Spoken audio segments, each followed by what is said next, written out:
Jari jemari menulis, mencipta seni ibarat membaca buku atau menonton movie. Ilham dan inspirasi datang dari realiti, hanya yang faham akan mengerti. Aku di sini sebelum kamu bermimpi, aku menemani yang sedang bersendiri.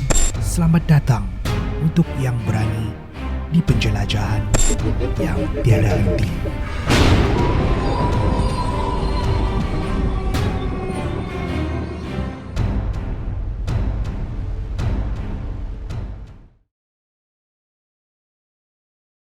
Nama aku Dona.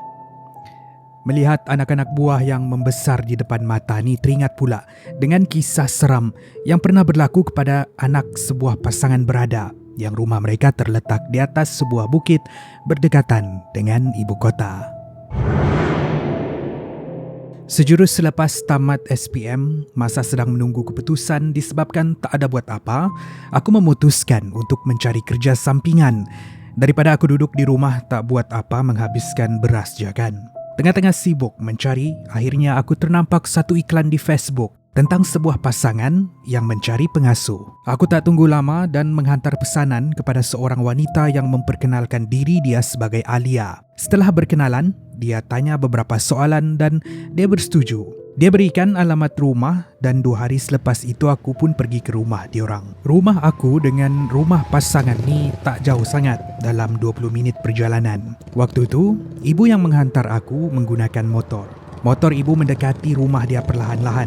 Rumah dia ni memang besar, ada 2 tingkat setengah. Kanan dan kiri kawasan rumah adalah taman yang indah. Senang cerita, memang rumah orang kaya. Di depan rumah berdiri Alia yang bersedia untuk menyapa kami. Seorang wanita berumur lewat 30-an menyapa menjemput kami masuk. Ibu meletakkan motor di depan rumah. Kami turun dari motor dan kami berkenalan dengan Alia sebelum dia mengajak kami masuk ke dalam dan berbual. Di sini ada 2 orang kanak-kanak yang aku akan jaga, iaitu Suzy berumur 6 tahun dan juga Michael berumur 7 tahun.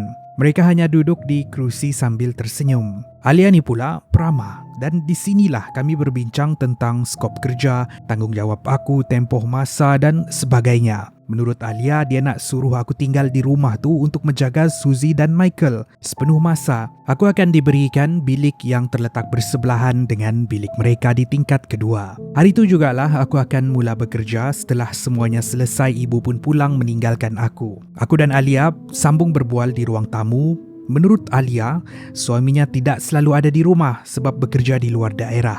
Begitu juga dengan Alia. Di rumah hanya ada seorang tukang kebun bernama Pak Jamal dan seorang tukang masak bernama Mak Asom. Kalau Alia dan suami tak ada di rumah, hanya ada 5 orang di rumah tu, termasuklah aku, Michael dan juga Suzy. Alia bawa ke sekeliling rumah bertemu dengan Pak Jamal dan Mak Asom. Seperti juga Alia, mereka berdua ni sangat peramah. Boleh kata vibe di rumah tu memang positif.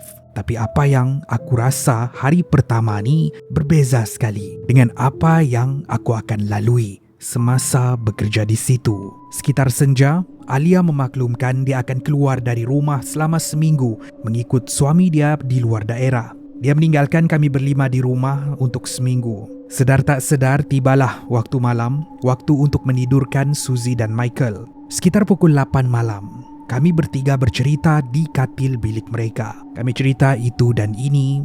Tiba-tiba Suzy kata, "Kakak Dona, nak main teka-teki tak?" Aku pun kata, "Boleh juga." Cuba tanya." Kata Suzy, "Cuba teka apa ni? Dia tak ada muka. Dia tak ada mulut. Dia tak ada telinga, tapi dia boleh bersuara." Apa tu? Aku pun berfikir. Fikir punya fikir, aku kata, tak tahu. Suzy hanya tergelak kecil. Michael pun kata, "Okeylah, kami bagiin lagi ya." Orang baring, dia berdiri. Masa lena, dia berbisik. Dahi aku berkerut mendengar soalan-soalan dorang ni. Aku kata tak tahu. Suzy pun menjawab, "Kalau kakak Dona nak tahu, itulah Encik Tinggi."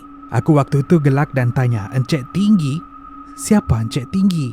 Michael pula kata, "Encik Tinggi ni tinggi orangnya." Aku hanya tersenyum sambil tertanya, "Oh ya, tinggi macam mana tu?" "Yalah, aku pun layan je imajinasi budak-budak tu." Kata Michael, "Nanti kakak Dona tunggulah. Dia akan datang tu." Waktu ni, aku geli hati dengan perangai dua budak ni. Aku hanya tergelak. Tengok-tengok, jam dah pukul 9.30 malam. Aku kata, dah lewat ni. Jom, masuk tidur. Diorang pun tidur dan aku keluar dari bilik diorang. Aku pergi ke bilik aku sendiri yang terletak bersebelahan. Aku sangka dua kanak-kanak ni merapu. Tapi sebenarnya tidak. Bila malam pertama aku berada di situ, berlaku satu kejadian menyeramkan. Katil di bilik aku ni terletak tidak jauh dari tingkap. Tingkap ni pula akan melihat ke kawasan depan rumah.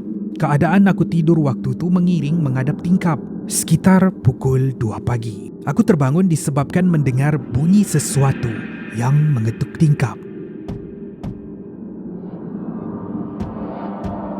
Perlahan-lahan mataku dibuka melihat ke arah tingkap. Di situ berdiri seorang lelaki yang kurus. Kepalanya memandang ke arah aku. Tapi apa yang menyeramkan, lelaki itu tiada wajah langsung. Tak ada mata, tak ada hidung, tak ada mulut. Hanya kulit yang halus. Aku masa tu takut sangat, tak dapat berdiri, tak dapat menjerit, apatah lagi lari. Hanya mata layu terbuka melihat dia di luar tingkap. Apa tidaknya bilik ni berada di tingkat kedua. Di luar tingkap mana ada koridor ataupun bumbung tempat lelaki itu berdiri. Ibarat lelaki itu, seperti yang Michael dan Suzy katakan tadi, sangat tinggi. Dalam hati aku yang berdebar tu kata, inikah encik tinggi yang diorang maksudkan? Waktu ni aku cuba menutup semula mata mengharapkan benda tu hilang. Badan dah bergegar, peluh membasahi wajah. Mengharap itu hanyalah satu mimpi ngeri. Ketukan di jendela tu berbunyi lagi, ibarat mahu menarik perhatian aku. Aku tak layan, aku tutup mata sehinggalah bunyi itu hilang dan aku tertidur semula. Itu kejadian malam pertama. Gangguan berlaku malam seterusnya. Setelah selesai menidurkan Michael dan Suzy, aku pun ke bilik tidur. Tapi malam ni aku bersedia. Aku akan menutup langsir siap-siap supaya kalau ada benda tu di luar, dia tidak dapat melihat aku yang sedang tidur. Tapi sekitar pukul 2 pagi, sekali lagi aku terbangun.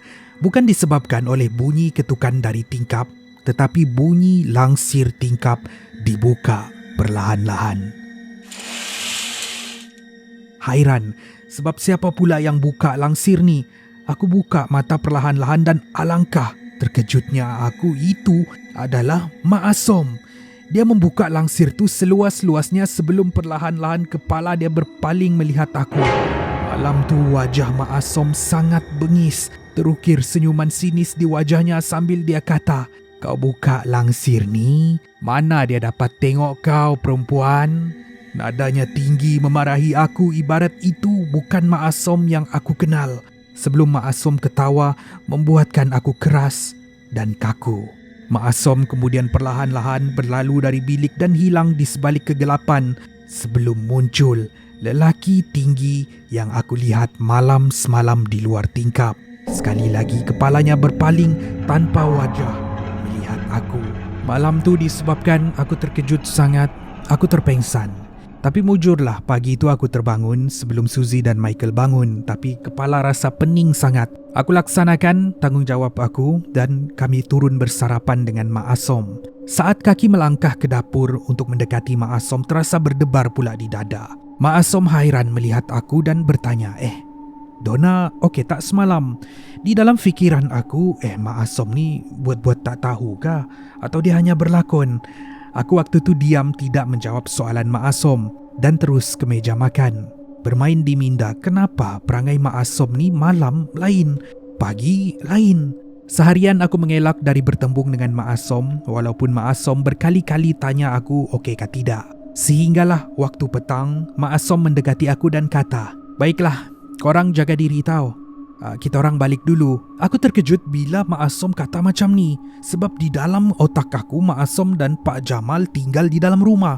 Aku pun tanya, Mak Asom nak balik ke mana? Dahi Mak Asom berkerut dan kata, balik ke rumah lah. Aku kata, bukan Mak Asom tinggal di sini kah? Mak Asom hanya terdiam seketika.